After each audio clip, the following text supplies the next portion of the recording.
I was around about 11, 12 years old. I think I was just coming up to my 12th birthday. Yeah. And I quite fancied doing that, so my mum and my dad took me to the gym. Which gym did you go to? Elm Hill Church at the time. It was Broadside Boxing Club. Right. That's where I started anyway. I remember walking in, and it was quite a cold gym, being in the church, stone floor, freezing cold. I walked in and everyone, I was quite a tubby lad. Yeah. So I was going through my tubby stage. And I remember talking to the trainer, and the trainer just looked at me to say, "You're never going to box." And they gave me a bit of a drive from the off straight away.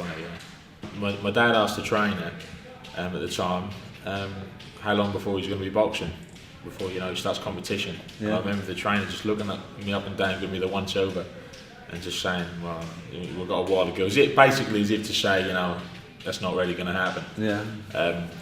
And I always had that attitude anyway, that I'll show you sort of thing. So I just stuck at it and given me all from day one.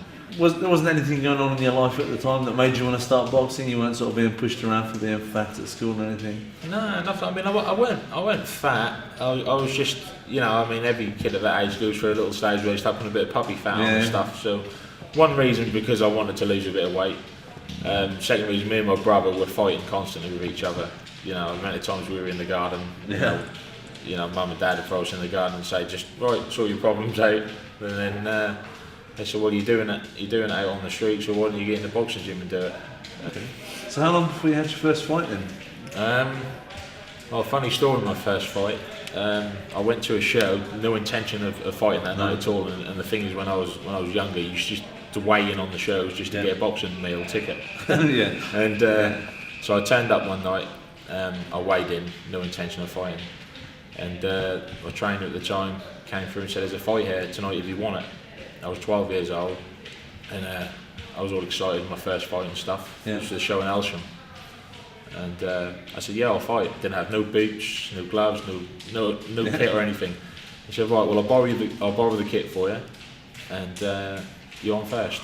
I was like, So within half an hour being told I could be fighting, I'm on first, and I'm fighting a schoolboy champion, my first fight. Oh, brilliant. And I was pretty scared and nervous, but I went in there, gave it me all, lost on points.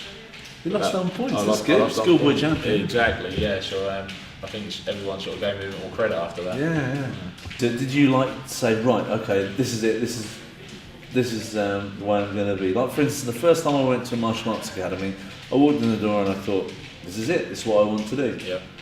It's exactly how it was for me when I started. I thought, this is what I want to do. I couldn't get enough. Yeah. I mean, I'd go to the boxing gym. That wasn't enough, so I'd train at home as well. Yeah. I'd even skip at home. I'd do my runs. And I went really mad on it for quite a while. Just like, I just lived boxing. I mean, I'd run in my lunch break from school. I'd run home from school, I'd run to school.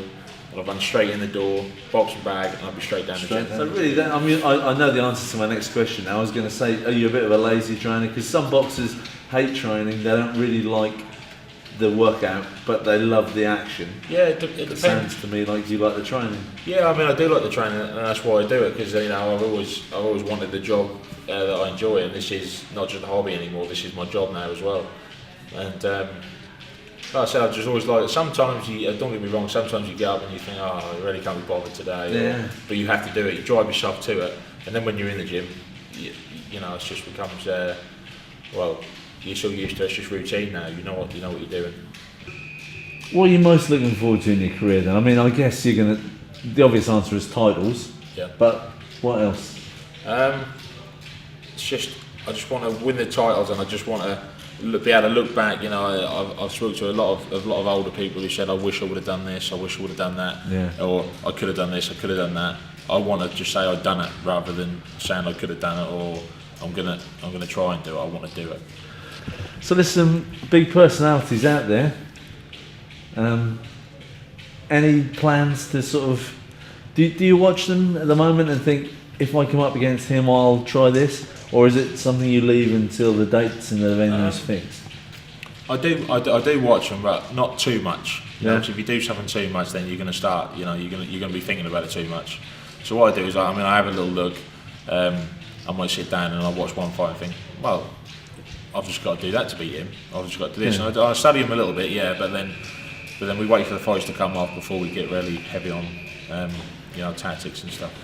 So your coach, Graham Everett, does he do everything for you, or do you have speciality people come in with fitness, cardio, and whatever? Or? Well, me and Graham used to used to do everything. Yeah. Now we always trying things. The good thing about Graham, why he's such a good trainer as well, is he learns new stuff as well, and he teaches me that as well. So we've got Graham for the boxing side of things, and Graham does the boxing and sometimes some strength work as well. And we've got Neil Featherby, who does my dietitian stuff, and my runs and stuff like that. Yeah. And Paul Amons is my strength coach. He works out with the Oasis, and we do weight stuff, and he's very passionate about what he does. And he's good at what he does. Assuming you do make enough money when you're a pro, how do you see yourself spending your time when you finish? Any ideas? I'm not really sure, because that's a hard thing really. You see a lot of people in professional sports, when they finish, they tend to drink, drugs, alcohol, stuff like that.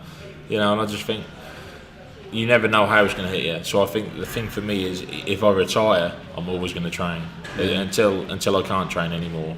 I will have to. That's what I have to do. Because if I'm sitting around, I always have to keep busy. You see, and I have to do something no matter what. So as long as I'm moving, I'm happy. Well, that's good. So what do you think then? I know it's another really hard question, but what do you think in terms of how many years? You're going to go late 30s, 40s? Well, I think a lot of heavyweights these days are fighting on, and they do seem to be still doing all right in their late 30s and stuff. Ideally, I'm a realistic fighter. I want to do what I want to do, and if I get there at that time, then I'll know when to quit. I don't want to be fighting, in my 40s and stuff like that, because you see a lot of fighters go on too long and end up becoming damaged and stuff. So I don't want to do that. Yeah. Brilliant, Sam. That's really good. Thanks a lot. No worries, mate. Cheers.